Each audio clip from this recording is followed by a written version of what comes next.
Grava? Gravando? Gravando. E aí, galerinha, beleza? Que isso aí, gravando todo dia agora. Ué, todo mundo vendo. Ô, galera, vamos agora para nossa aula de orgânica, né? Sim. Mas antes disso, chama a vinheta aí. Bem-vindo.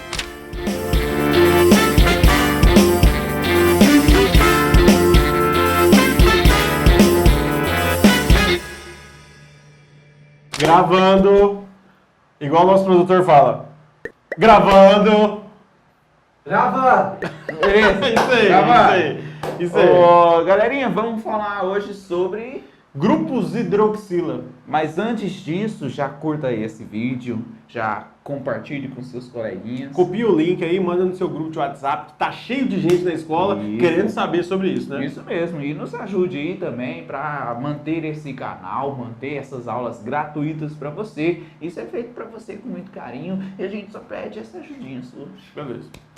Galera, nós estudamos aí sobre os hidrocarbonetos, que são compostos que possuem apenas carbono e hidrogênio na sua composição. Hoje a gente entra num novo capítulo, numa frente nova sobre a química orgânica. Nós vamos falar agora sobre as funções oxigenadas. E o nome já diz tudo, né? Função oxigenada significa que ela vai ter oxigênio. Então, nas funções oxigenadas, a gente tem um composto orgânico e nesse composto orgânico vai ter um oxigêniozinho ali e por ali.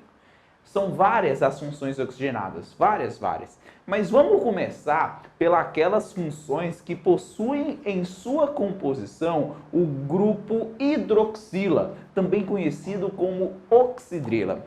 O que é hidroxila? A hidroxila é quando nós temos um oxigênio ligado a um hidrogênio e esse grupo está ligado ao nosso radical orgânico, à nossa cadeia orgânica. Lembre-se de um detalhe. Como a gente vai estudar agora o oxigênio, você tem que lembrar que o oxigênio ele pertence à família dos calcogênios, à família 6A da tabela periódica ou o grupo 16.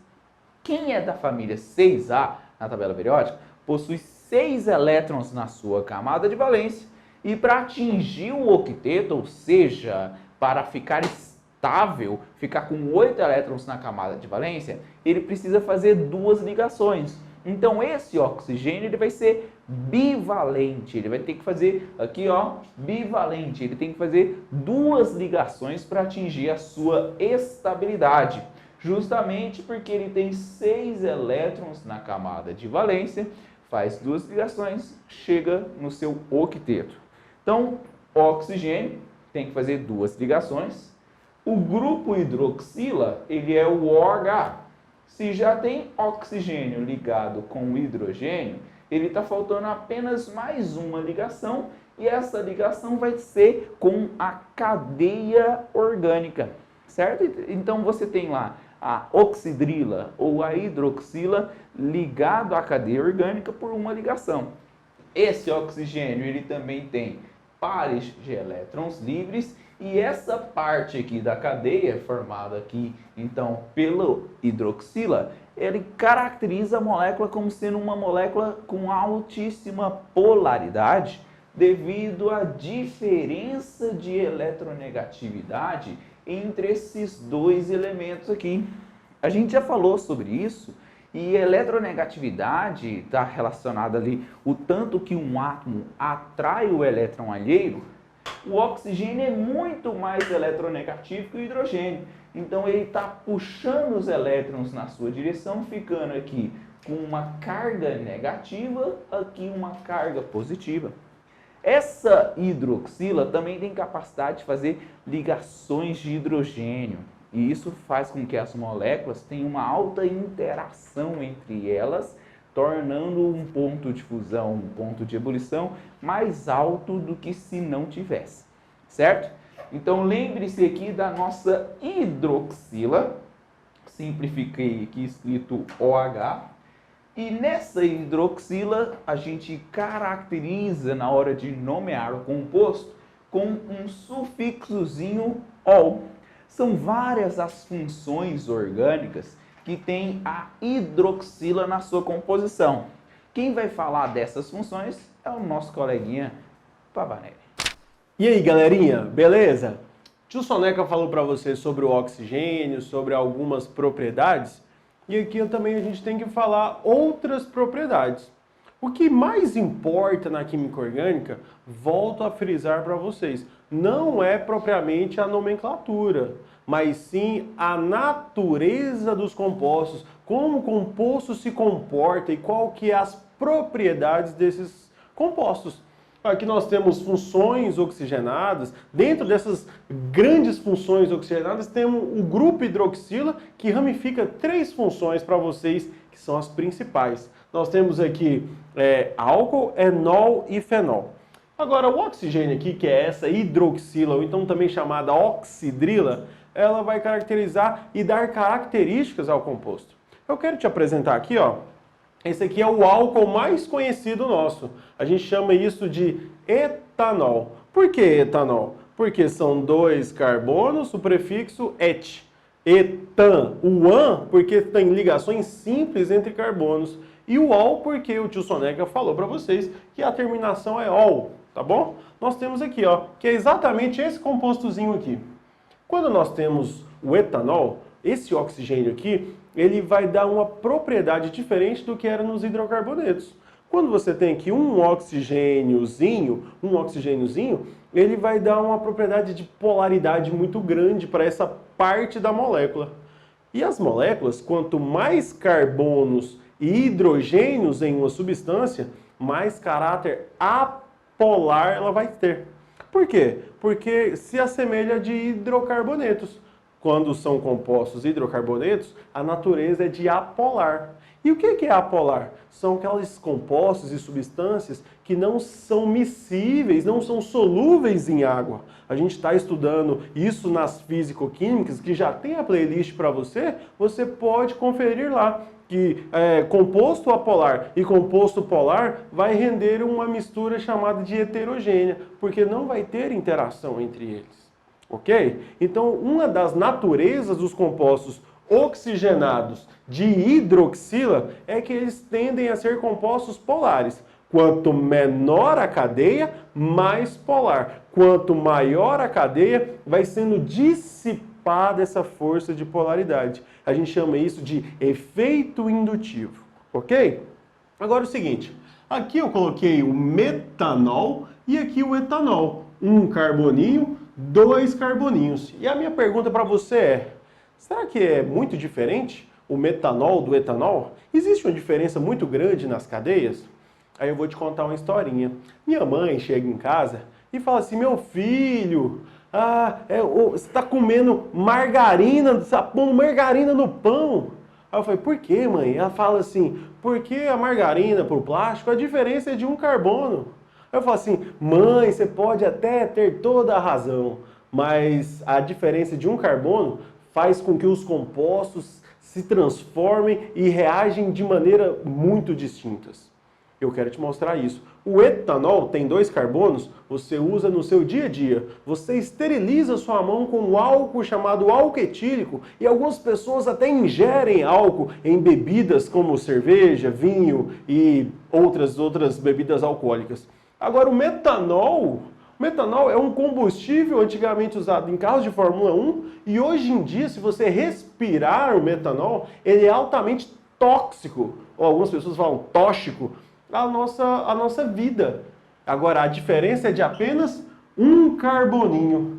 E um carboninho, então, faz total diferença para você. Então eu quero que você enxergue a química de uma maneira diferente, com as coisas que estão relacionadas no nosso dia a dia, e que não é só dar nome nos compostos, mas entender a forma como eles estão se comportando na nossa vida.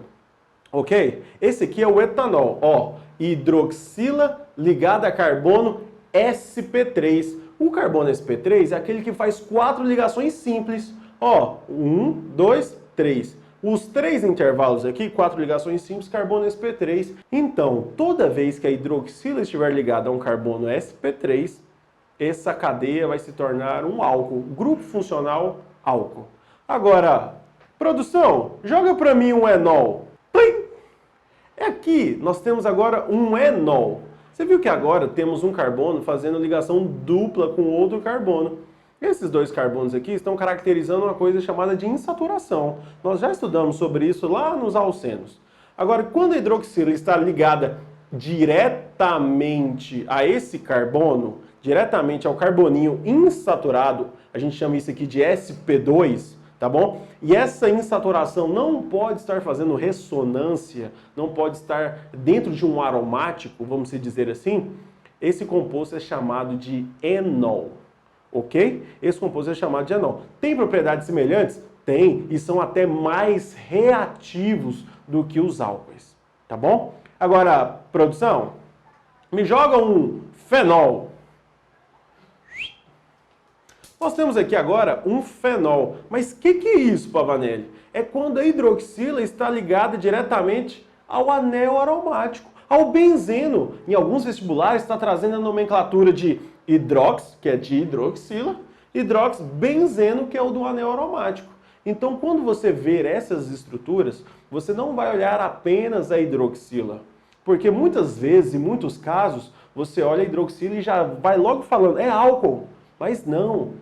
Observa aonde essa hidroxila está ligada, para saber se vai ser álcool, enol ou fenol. Isso já foi assunto até de Enem.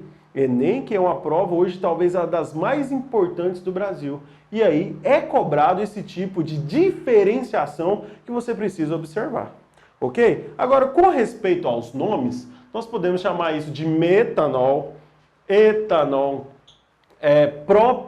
propandoisol, nós podemos chamar de etenol e a gente pode chamar de fenol, tá bom? Existem alguns nomes usuais que você usa na sua casa, tipo álcool etílico, existe esse aqui o álcool metílico, o álcool isopropílico, mas a gente já dá o nome da função antes, álcool, tá bom? Para vocês. Vocês não precisam saber muito dos outros compostos mais complexos, mas você precisa saber sempre os principais de cada função.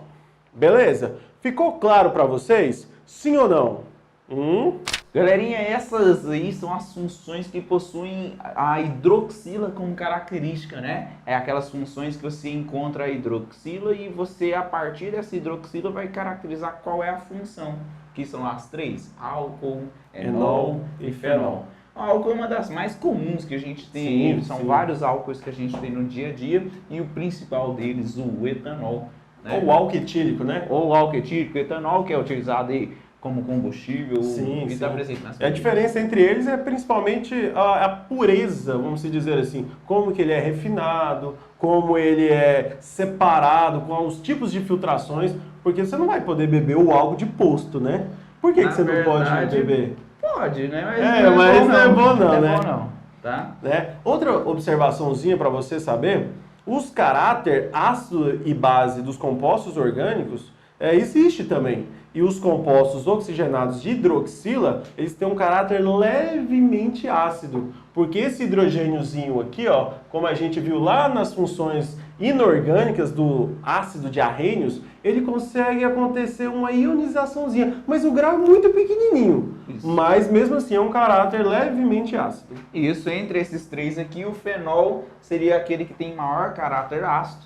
Os outros aqui, o caráter ácido é bem baixinho, mas o fenol tem um caráter ácido até... Porque ele consegue se ionizar mais fácil. Isso. Né?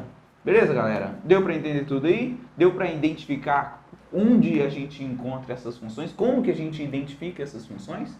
Então se inscreve, vai. Se inscreve.